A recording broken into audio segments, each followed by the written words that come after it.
अस्सलाम वालेकुम friends, welcome back to top smarties. Geo TV पर स्टार्ट होने वाला ड्रामा सीरियल कलंदर, ये हमें ज़रूर देखना चाहिए।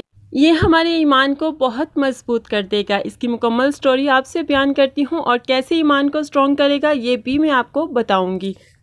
ये कहानी है एक नेक सीरत खूबसूरत लड़की दुर्योधन की, जो कि अपने ताई के घर में रहती है। बहुत ही बाकरदार है। जितनी भी मुश्किलात आ गई कभी किसी से शिकवा नहीं किया, बस खुदा के हजूर खुद को झुका लिया। इस घर में जो इसकी ताई है बेपनाह जुल्म करती है, इस पे हर वक्त मारपीट और बहुत सारे काम करवाती है। साथ ही ताई का बेटा जो कि शादीशुदा है लेकिन दूसरी शादी करना चाहता है दुर्योधन से, इसीलिए वो अपनी बीवी की हमेशा बदतरीफियां करता रहता है अपनी माँ के सामने, ताकि उसका रिश्ता दुर्योधन से हो जाए। दूसरी तरफ दुर्योधन की चचा की फैमिली है, जिसमें 2 बेटे और 1 बेटी है, तब्रेज़, जूही और इरफान। चचा की बीवी को हमेशा जोड़ों का दर्द रहता है, जिसकी वजह से वो घर में कोई मुलाजमा रखना चाहते हैं। इरफान बहुत ही हमदर्द, बहुत ही सुलझा हुआ लड़का है। एक स्कूल टीचर है गांव में और साथ ही घर आकर अपनी माँ के काम भी कर देता है। अब चचा ने जब दुर्योधन को ताई के घर में देखा, इतने सारे काम करती है, सारा घर संभाल रखा है, तो उसके दिल में भी सांप लौट गया कि क्यों ना मैं इसको तब्रेज़ की बीवी बना लूँ। तब्रेज़ खुद तो शहर में रहता है, कोई बात नहीं, शादी करके यहाँ से चला जाएगा और दुर्योधन फ्री की मुलाजमा हमें मिल जाएगी। इस तरीके से ये जो ताई के घर में रहती है, काम करती है, हमारे घर में भी आकर काम करेगी। तब्रेज़ लाहौर में यूनिवर्सिटी में पढ़ता है। वहाँ पर एक अमीर बाप की बिगड़ी हुई बेटी सुंबल को पसंद करता है, जो इकलौती है और पैसे की रेल फेल है। वो पैसे से कुछ भी खरीद सकती है। अब कुछ दिन की छुट्टियाँ हुई तो तब्रेज़ अपने गांव वापस आता है। यहाँ पर आकर दुर्योधन से मिला तो बहुत ही खुश हुआ। दुर्योधन को देखकर उसको बहुत अच्छा लगा। उसने ऐसी लड़की पहले कभी ना देखी थी। वो तो इसकी अच्छाइयों का कायल ही हो गया, लेकिन उसने ये कभी ना सोचा था कि उसके माँ बाप अब उसकी शादी भी दुर्योधन से तय कर चुके हैं।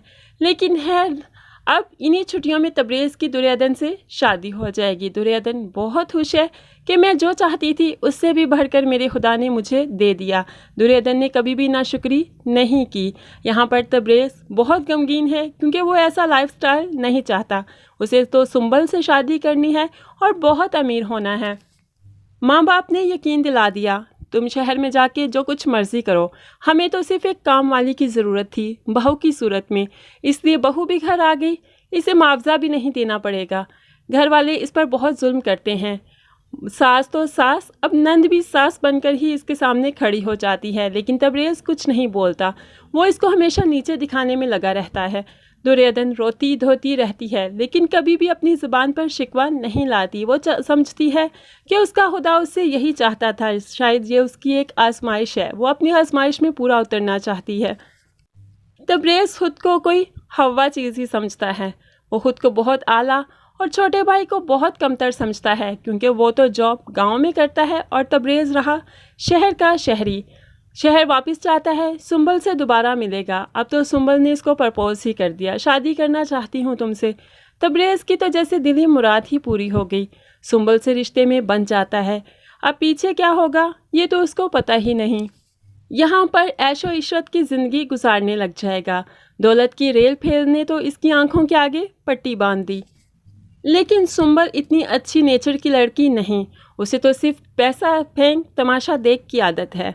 जब तब्रेज़ पर भी ये सब कुछ खुलना शुरू हो जाएगा कि वो तो शोहर को भी अहमियत नहीं देती, तो वो कुछ देर सुकून चाहता है, इसलिए वो अपने गांव में चला जाया करेगा, जहां पर दुर्योधन इसके लिए पलकों की सेज बिछाए बैठी है। वो आएगा तो उसकी बहुत खातिर मदारत किया करेगी। उसके अलावा वो ये भी सोचेगी कि इरफान कितना अच्छा है, तब्रेज़ इस जैसा क्यों नहीं। वो सिर्फ इतना अपने दिल में सोचती है। उसके अलावा वो तब्रेज़ की खिदमत करती है, उसको शोहर होने का पूरा मकाम देती है। जब तब्रेज़ गांव में दुर्योधन के साथ होता है बहुत सुकून में रहता है, बहुत पुरसुकून रहता है। लेकिन जैसे ही सुंबल के पास गया तो बेचैनियाँ शुरू हो जाती हैं, क्योंकि यहाँ पर तो सिर्फ पैसा है, अहमियत तो कोई इसको देता ही नहीं। इस तरह वक्त गुजरने के साथ साथ तब्रेज़ को भी अब एहसास हो जाएगा कि वो सुंबल जैसा लाइफ पार्टनर तो नहीं चाहता था। सिर्फ पैसे ने ही उसकी आंखों के आगे पट्टी बांध दी थी। लाइफ पार्टनर तो उसे सिर्फ दुर्योधन जैसा चाहिए। अब तो तब्रेज़ भी चाहता है कि सब कुछ छोड़ छाड़ कर दुर्योधन के पास वापस चला जाए। फ्रेंड्स, ये ड्रामा मुझे इसलिए सबसे हट के लगा कि बाकी ड्रामास में जब हीरो को हीरोइंस या शोहर को बीवी, बीवी को शोहर का प्यार नहीं मिलता तो बहुत साजिश होती है, बहुत सारी लड़ाइयाँ और बहुत सारे हंगामे, फसाद, ट्विस्ट आते हैं, तब जाकर उनका मिलाप होता है। लेकिन यहाँ पर दुर्योधन वाली साइड पर ऐसा कुछ नहीं दिखाया जाएगा, क्योंकि वो सिर्फ अपनी लो लगाती है तो अल्लाह से, वो झुकती है तो सिर्फ अपने खुदा के सामने। उसने जब भी मांगा हाथ उठाकर सिर्फ अपने खुदा से मांगा, ना किसी से शिकवा किया, ना शिकायत की। इसी तरह उसका शोहर आहिस्ता आहिस्ता उसी के रंग में रंग गया। खुदा ने ऐसा करना था कि अब तबरेज़ भी दुर्योधन के रंग में रंग जाएगा, उसकी ये बातें काम आ जाएंगी। खुदा ने उसको ऐसा नवाजा कि उस जैसा अब कोई भी नहीं। मुझे तो ये स्टोरी बहुत अच्छी लग रही है और मुझे वाकई बहुत पसंद आ रही है, क्योंकि ये बहुत मजबूत कर देती है हमारे ईमान को, हमारे यकीन को, हमारे खुदा पर भरोसे को। तो आप क्या कहते हैं, ये स्टोरी आपको कैसी लगी? कि आप ये ड्रामा देखना चाहेंगे या नहीं? मुझे ज़रूर कमेंट्स में बताइएगा। अगर वीडियो अच्छी लगी तो ज़रूर थम्स अप दीजिएगा और नेक्स्ट वीडियोज़ देखने के लिए मेरे चैनल को ज़रूर सब्सक्राइब करके साथ ही बेल का नोटिफिकेशन ज़रूर प्रेस कीजिएगा।